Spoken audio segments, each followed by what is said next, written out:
Hey folks, thank you very much for tuning in. My name's Yellhat, and today I have a bit of a different video for you all. Recently, the developers over at Caveman Studios released their closed beta for their new upcoming VR title, Contractors Showdown. I've been playing it recently and have been having a blast with it, and so, in the spirit of this channel, I figured that I would make a guide of everything that you need to know about the game in order to succeed. If you are new to my channel, I've done tutorials for other VR FPSs and have played other games competitively at a high level, so I'm confident that all the knowledge I'm sharing with you will be useful in some way. This guide will encompass skills of all levels, from absolute beginner to high skill levels, so there's something for everyone. One more thing to note, as of the recording of this video, the game is in beta, so all mechanics and features are subject to change. If you want to sign up to be a part of the beta, please feel free to check out the Contractor Showdown Discord linked in the pinned comment and in the description. You can then sign the form to potentially be selected to beta test the game. So, without further ado, let's get right into it. To start, what is Contractor Showdown?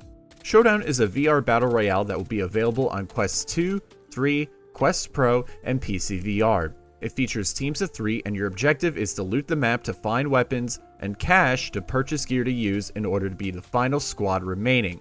Other game modes could be potentially coming to Showdown, however for the purposes of this video, we'll be talking about trios. If you're playing the game for the first time, you'll be launching the tutorial, where many of the basic features of the game will be explained. To start, you'll calibrate your height as well as standing or seated mode. Then, the game will teach you how to move around in the world. You can walk, jump, sprint, and crouch. Additionally, if you're sprinting and go into a crouch, either with your joystick or by crouching IRL, you can make your character go into a slide. This can be useful for traversing down terrain. An advanced tip here is that you can perform what is known as a slide cancel by going into a slide first, and then before the slide ends, pushing up on your joystick that you use to crouch. This helps you to avoid the slowdown of the late part of the slide, while still getting the benefit of the slight increase in movement speed from the beginning of the slide. This movement mechanic is of course subject to change as of the recording of this video, but nevertheless can be useful to both get to cover or a position slightly faster, and it can also throw off the enemy's aim, as the level your head is at will change because of all the crouching that you're doing.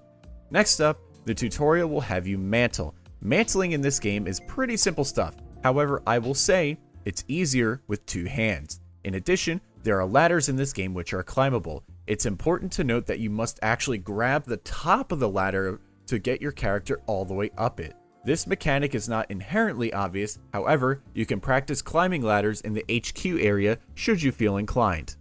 Now we get to what this game is all about, the guns. You'll now be tasked with handling an assault rifle. First, you'll learn how to load and unload the weapon.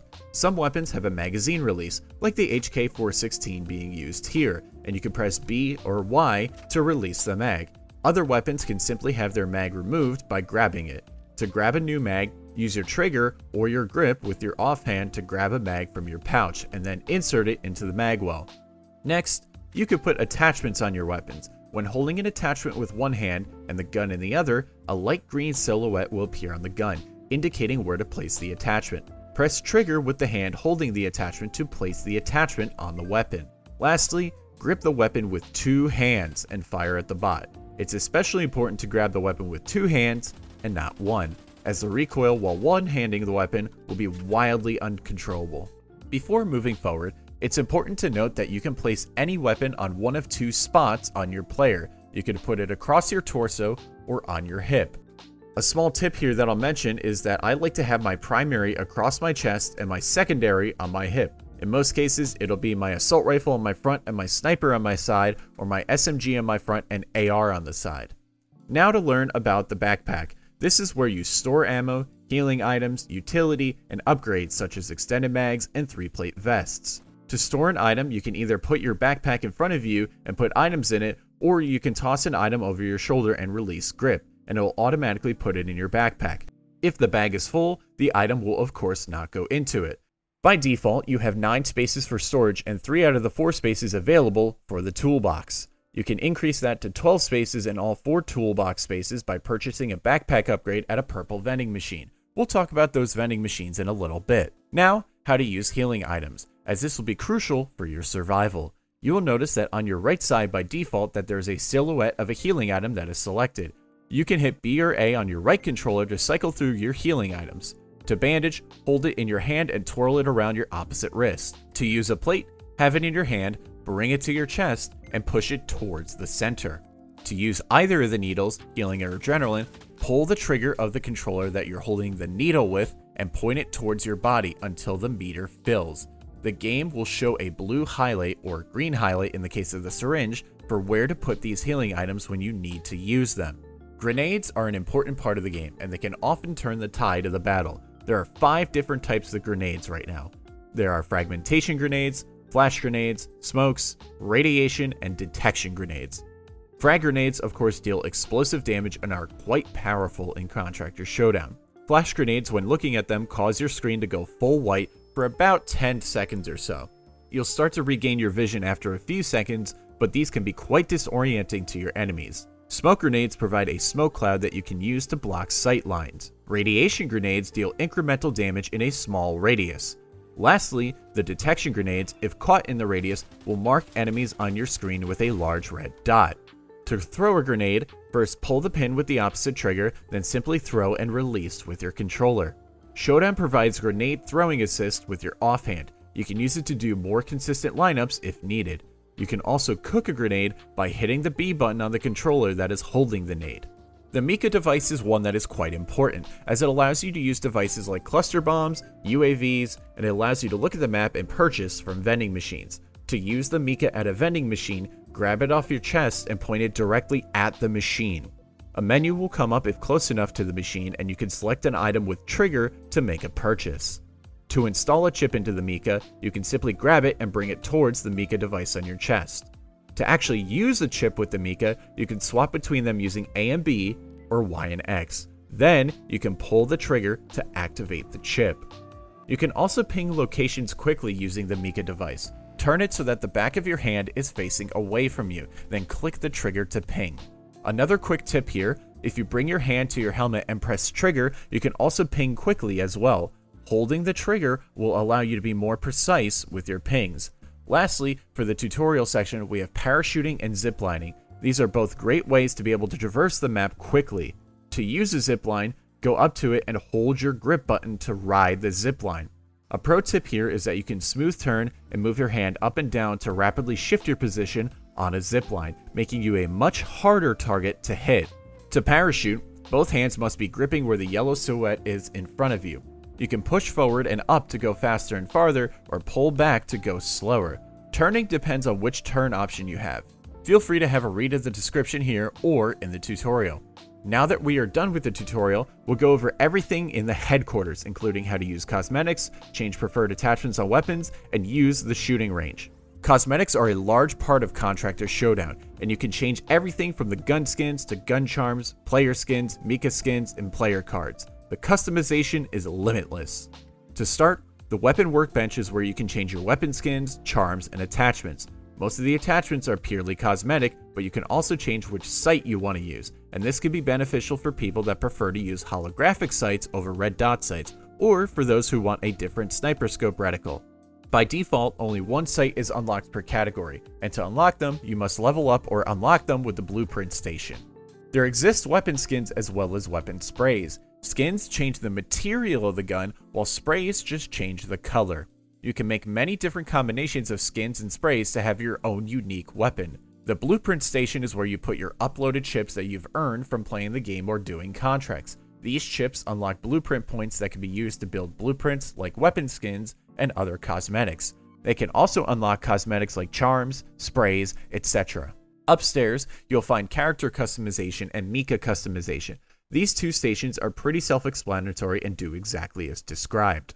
The store is over to the right, and currently in beta, it is not open. However, there will most likely be a simple to follow UI that shows cosmetics that can be purchased. Lastly, we have the shooting range. This area features every weapon and attachment available in the game for you to practice with, and also has money so that you can purchase from the 2 stations that are available in the range. Targets here are stationary and moving and vary in distance, so you can practice shooting from all ranges. In order to actually load up into the game, lift up your hand and press the B button. This will open up the main menu and you can select matchmaking, and you can from there select contracts, etc. Speaking of the vending machines, there are 3 vending machines in the game. Red vending machines are where you can purchase weapons, ammo, and attachments to use. The purple machines are where you can buy upgrades for toolkits like 3-plate vests and extended mags. You can also purchase plates, bandages, med shots, and you can buy chips for your MICA that allow you to do things like call in airstrikes, place walls, and use UAVs. Lastly, we have the blue machine, which allows you to buy teammates back and allows you to buy insurance. The basic insurance currently costs $1,000 and allows you to respawn with a pistol. Advanced insurance costs $3,000 and allows you to respawn with an assault rifle. These prices are of course subject to change from beta to full release. Another important facet of this game to go over is all of the settings. While I'll list my preferences, note that these are only preferences and I encourage you to try everything out.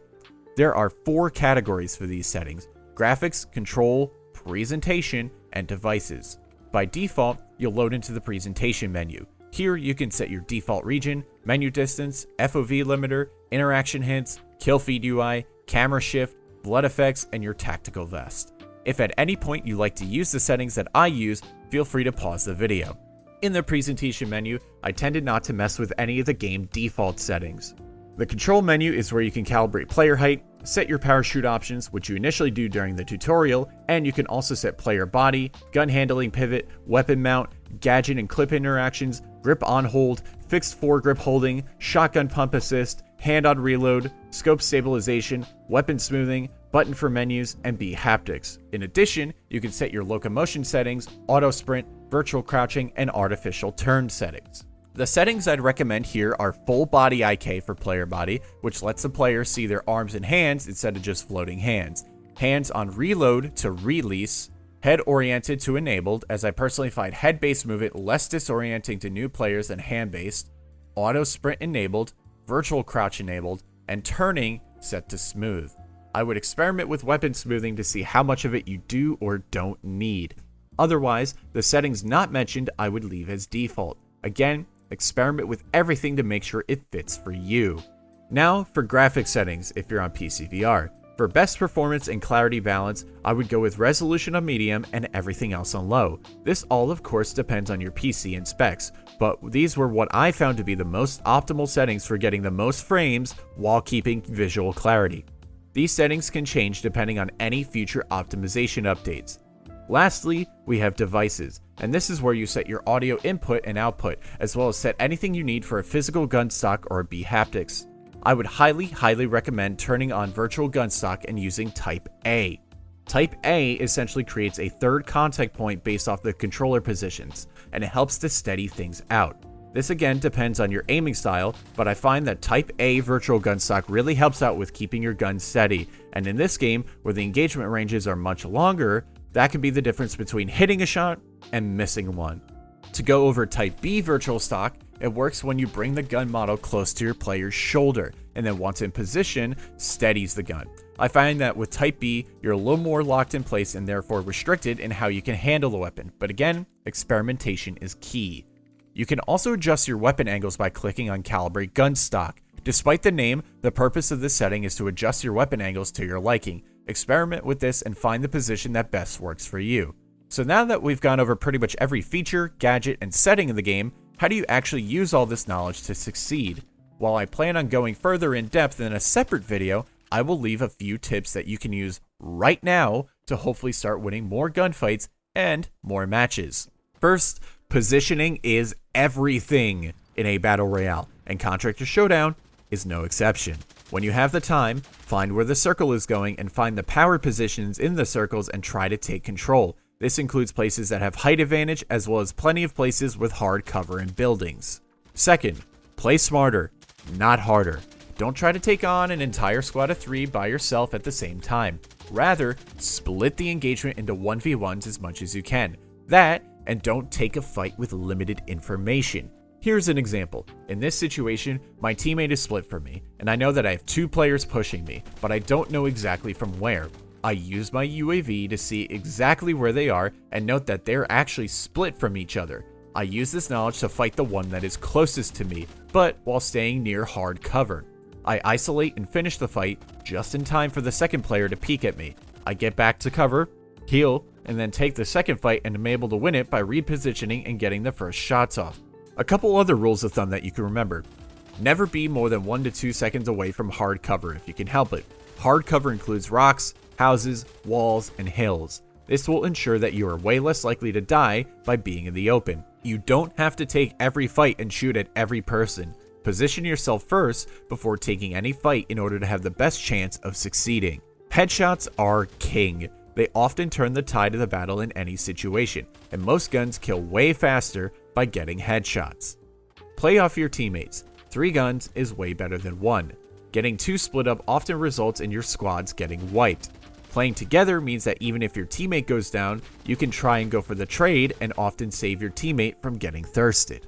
If you have any other tips that you'd like to share with the community, please feel free to leave them in the comments below. I hope this guide has been useful to you. If it has, and you enjoyed this video, please feel free to leave a like, and if you'd like to stay up to date with when I upload, feel free to subscribe and hit the notification bell. It's been an absolute blast playing Contractor Showdown so far, and I look forward to having the opportunity to share my knowledge and help others enjoy the game as much as I've enjoyed it so far. Again, if you'd like to sign up for the beta, the link to the Contractor Showdown Discord is in the description below, as well as the pinned comment. Thank you so much for watching, and I hope to see you in the next video. Take it easy.